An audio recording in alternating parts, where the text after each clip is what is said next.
আওয়ামী শাসনামলে র্যাবের টিএফআই সেলে গুম ও নির্যাতনের মামলায় শেখ হাসিনা, তারেক সিদ্দিক, আসাদুজ্জামান খান কামাল ও সাবেক ও বর্তমান ১৪ সেনা কর্মকর্তার বিরুদ্ধে অভিযোগ গঠনের বিষয়ে আদেশ আজ। আন্তর্জাতিক অপরাধ ট্রাইব্যুনাল ১-এর বিচারিক প্যানেল এ আদেশ দেবেন। এই মামলায় গ্রেফতার ১০ সেনা কর্মকর্তাকে হাজির করা হয় ট্রাইব্যুনালে। গত ৩ ডিসেম্বর আনুষ্ঠানিক অভিযোগ গঠনের শুনানি শেষ করে রাষ্ট্রপক্ষ। শুনানিতে চিফ প্রসিকিউটর মোহাম্মদ তাজুল ইসলাম গুম নির্যাতনের ভয়াবহতা তুলে ধরেন। তবে সেনা কর্মকর্তাদের আইনজীবীরা তাদের নির্দোষ দাবি করে অব্যাহতি চেয়েও শুনানি করেন।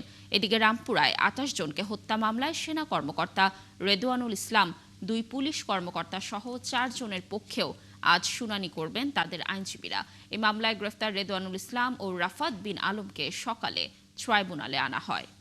আওয়ামী লীগের শাসনামলে টাস্ক ফোর্স ফর ইন্টারোগেশন সেলে গুম নির্যাতনের ঘটনায় মানবতা বিরোধী অপরাধের মামলায় ১০ সেনা কর্মকর্তা সহ ১৭ জনের বিরুদ্ধে আনুষ্ঠানিক অভিযোগ গঠনের বিষয়ে আদেশ দেওয়ার কথা রয়েছে আজ। দর্শক, ট্রাইব্যুনালে রয়েছেন আমাদের সহকর্মী মাইনুল মারুফ।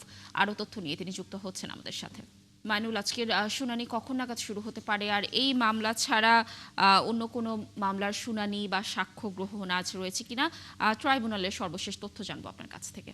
কিছুক্ষণ পর অর্থাৎ 11:30টা নাগাদ টিএফআই সেলে যে গুমের মামলাটি রয়েছে এই মামলাটির শুনানি কিন্তু শুরু হতে পারে। অর্থাৎ আজ কিন্তু অভিযোগ গঠনের যে আদেশ, অভিযোগ গঠনের বিষয়ে সেই আদেশের জন্য আজকের দিনটি নির্ধারিত এবং এই মামলায় মোট 11 জন সাবেক ও বর্তমান সেনা কর্মকর্তা, এছাড়া শেখ হাসিনা, আসাদুজ্জামান খান কামাল, তারেক আহমেদ সিদ্দিক ও র্যাবের ৩ জন পরিচালকও কিন্তু রয়েছেন। অর্থাৎ মোট 17 জন আসামি রয়েছেন এই মামলায় এবং এই 17 জনের বিরুদ্ধে কিন্তু অভিযোগ গঠনের যে বিষয়ে আজকে আদেশ দেবেন আন্তর্জাতিক অপরাধ ট্রাইব্যুনাল। অর্থাৎ তাদের বিচার শুরু হবে কিনা এই বিষয়টি কিন্তু আর কিছুক্ষণ পরে জানা যাবে। 11:30টার পরে কিন্তু আমরা দেখেছি যে আন্তর্জাতিক অপরাধ ট্রাইব্যুনাল ১-এর কার্যক্রম শুরু হয়। সেই সুবাদে বলতে পারি যে আর কিছুক্ষণ পরই হয়তো এই বিষয়ে একটি আদেশ আসতে পারে।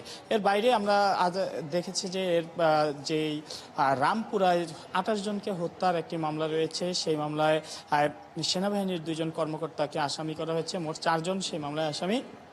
সেই মামলায় অভিযোগ গঠনের শুনানির পরবর্তী শুনানি কিন্তু আজকে।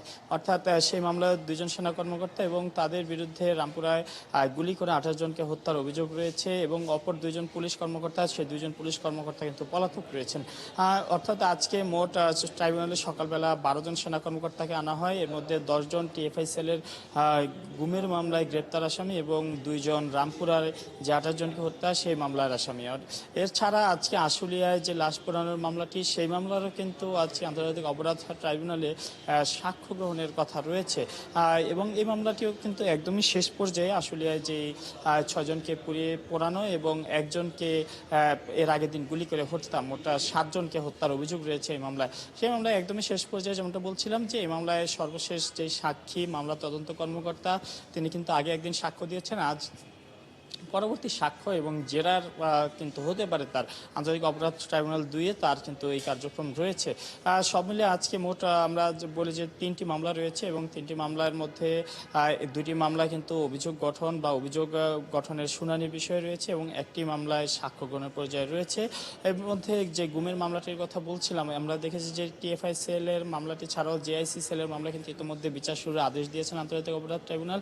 সেই মামলায় কিন্তু সেই মামলায় সেনা কর্মকর্তারা রয়েছেন এবং এই যে এই মামলাগুলো শুনানিতে যে চিফ প্রসিকিউটর যেমনটা বলেছিলেন যে সরকার বিরোধী যারা ছিল তাদেরকেই মূলত টার্গেট করা হতো এবং তাদেরকে টার্গেট করে বিভিন্ন সময় সরকারের জন্য হুমকি যাদেরকে মনে করা হতো তাদেরকে টার্গেট করে গুম করে রাখা হতো বা দীর্ঘদিন আটকে রাখা হতো। কেউ কেউ ফিরে এসেছেন, কেউ কেউ ফিরে আসেননি।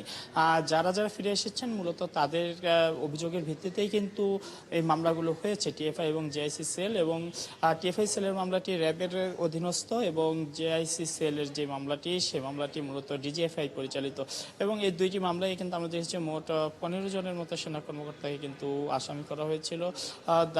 আমরা কয়েকদিন আগেও কিন্তু আনা হয়েছে। ধন্যবাদ আমাদের সাথে যুক্ত থাকার জন্য। আপনি থাকুন ট্রাইব্যুনালে, নিশ্চয়ই শুনানি পরবর্তী আরও তথ্য আপনার মাধ্যমে দর্শকদেরকে জানানোর চেষ্টা করব।